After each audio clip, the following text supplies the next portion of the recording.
नमस्कार दोस्तों, education technology ज्ञान चैनल में आपका स्वागत है। आज आपको एक ऐसी बात बताऊंगा जिसको सुनकर आप ये सोचोगे कि आज से पहले हमें इसके बारे में मालूम ही नहीं था।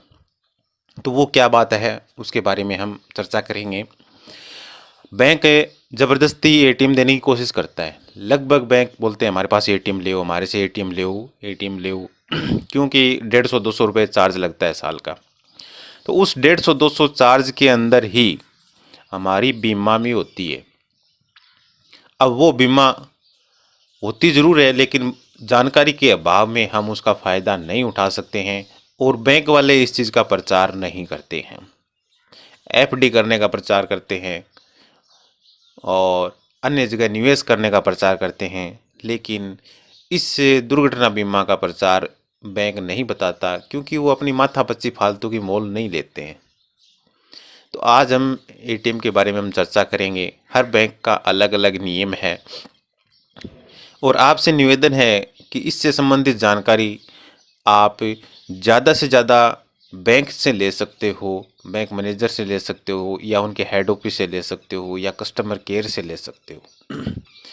मेरे को कॉल करते हैं बहुत सारे लोग, तो मेरे पास इतनी जानकारी भी ज़्यादा नहीं होती है। जितनी जानकारी होती है वो वीडियो के अंदर डालने की कोशिश कर देता हूँ मैं, और वीडियो पूरा देखना है, आपके लगभग चीज़ वो समझ में आ जाएगी। और थोड़ी बहुत बचती है या इसका फॉर्म कहाँ से लें, क्या लें, तो वो जो भी बैंक का आपके पास एटीएम है उस बैंक की वेबसाइट के ऊपर जाएं और वहाँ वो फॉर्म सर्च करें। वहाँ यदि नहीं मिलता है तो कस्टमर केयर में बात करें।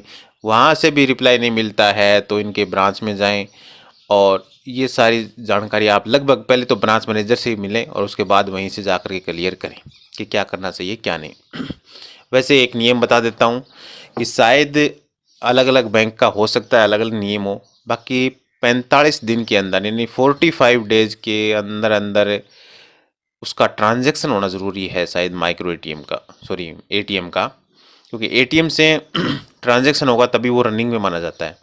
इसलिए आप ये मान के चलो कि आपको एटीएम से 1 महीने में एक ट्रांजैक्शन करना ही है।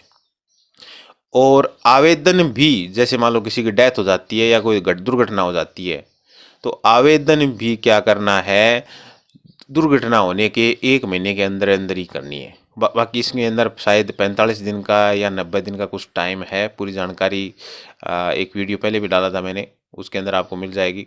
45 से 90 दिन का कुछ टाइम है। आप ये मान के चलो आपको जो भी कार्रवाई करनी है 1 महीने के अंदर अंदर करनी है, क्योंकि वैसे भी जो इसका जो प्रोसेस है वो पेंडिंग में रहता है बैंकों के अंदर। तो आप 1 महीने के अंदर अंदर जो भी कार्रवाई करनी है वो करें, और जहाँ से भी जो भी कार्रवाई आप कर रहे हो उसकी रिसिप्ट आप ज़रूर लें, नहीं तो बाद में बैंक वाले बोल देंगे हमारे पास तो दिन पूरे हो गए उसके बाद आए थे। ठीक है, तो उसकी रिसिप्ट ज़रूर ले लें। जानकारी बता देता हूँ मैं। एटीएम जारी होते ही हो जाता है बीमा, 5 लाख का बीमा। बैंकों में एटीएम धारकों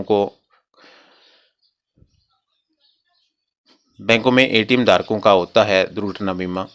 किसी भी राष्ट्रीयकृत या गैर यानी सरकारी हो या प्राइवेट बैंक हो, उपभोक्ता यदि एटीएम जारी करवाया है तो एटीएम जारी होते ही उस उपभोक्ता का 25,000 से लेकर 5 लाख तक का दुर्घटना बीमा बैंक की तरफ से करवाया जाता है। ये जानकारी 99% बैंक उपभोक्ता को नहीं है।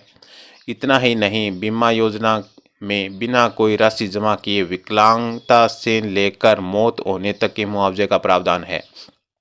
बैंकों में एटीएम धारकों के लिए बीमा योजना प्रारंभ हुए कई साल हो गए हैं, लेकिन आज तक लोगों को इस बात की जानकारी तक नहीं है। न ही बैंक अधिकारी या कर्मचारी कभी अपने ग्राहकों को ये बात बताते हैं। बैंकों के एटीएम का उपयोग करने वाले उपभोक्ता यदि किसी दुर्घटना में मौत हो जाती है तो उसके परिजन नियमानुसार मुआवजा पाने के अधिकारी हो जाते हैं। और अलग अलग नियम है अलग अलग एटीएम के, और बैंक इससे संबंधित कोई प्रचार प्रसार नहीं करती है क्योंकि फालतू की माथापच्ची, उनको तो पैसे चाहिए, बस पैसे देते रहो, जमा कराते रहो। वो उनको काम चाहिए, या किसी से लोन ले रखा है तो बार बार फ़ोन करेंगे। दुर्घटना हो जाती है या उनको डेथ सर्टिफिकेट भी दे देते हैं तो कभी भी आपको कॉल नहीं करेंगे किस कारण से डेथ हुई, किस कारण से क्या हुआ, वो आपसे नहीं पूछेंगे। सारी कार्रवाई आपको ही करनी है। किन को इसका लाभ मिलता है? दुर्घटना में एक हाथ या एक पैर विकलांग होने पर 50,000 मुआवजा है।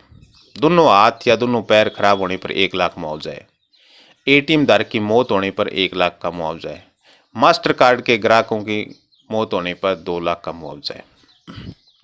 इस तरह एटीएम की अलग अलग राशि बैंक 3 प्रकार से एटीएम जारी करती है। क्लासिक एटीएम कार्ड है, उस पर 1 लाख का बीमा है। प्लेटिनम कार्ड है, 2 लाख का बीमा है। मास्टर कार्ड है, 50,000 का बीमा है। मास्टर प्लेटिनम कार्ड है तो 5 लाख का बीमा है। और मास्टर मित्र कार्ड है तो 25,000 और वीज़ा कार्ड है तो 2-2 लाख का बीमा होता है। ये अलग अलग कार्डों पे अलग अलग बीमा है। ग्राहक उपभोक्ता ये फॉर्म वगैरह है भर सकते हैं। यदि बैंक ग्राहक के प्रति सपोर्ट नहीं करता, मदद नहीं करता है, तो उसकी शिकायत जो है वो बैंक के खिलाफ आप कर सकते हो, कोर्ट में भी कर सकते हो, या इनका जो न्यायालय होता है बैंक का, तो वहाँ पर भी इसकी शिकायत कर सकते हो। तो इस प्रकार से आपके पास यदि एटीएम है तो इसमें आपके साथ यदि पहली बात तो किसी के साथ कोई दुर्घटना न हो, लेकिन यदि किसी के साथ दुर्घटना हो भी जाती है तो इस चीज़ का आप फ़ायदा ज़रूर लें, क्योंकि हर साल एटीएम के हम 150 रुपये के लगभग 150 रुपये के आसपास हम बैंक को कटवाते हैं, वो इसी का ही है। और बाकी इनका जो बैंक का कुछ चार्ज वगैरह रहता होगा। सूचना से कि चैनल को सब्सक्राइब कर दें, लाइक करें, और इसी प्रकार की जानकारी आपको और भी मिलती रहेगी। और भी बहुत सारी वीडियो चैनल पर हैं जो एक परिवार से संबंधित बहुत सारे फ़ायदे दिखाता है। थैंक यू, धन्यवाद।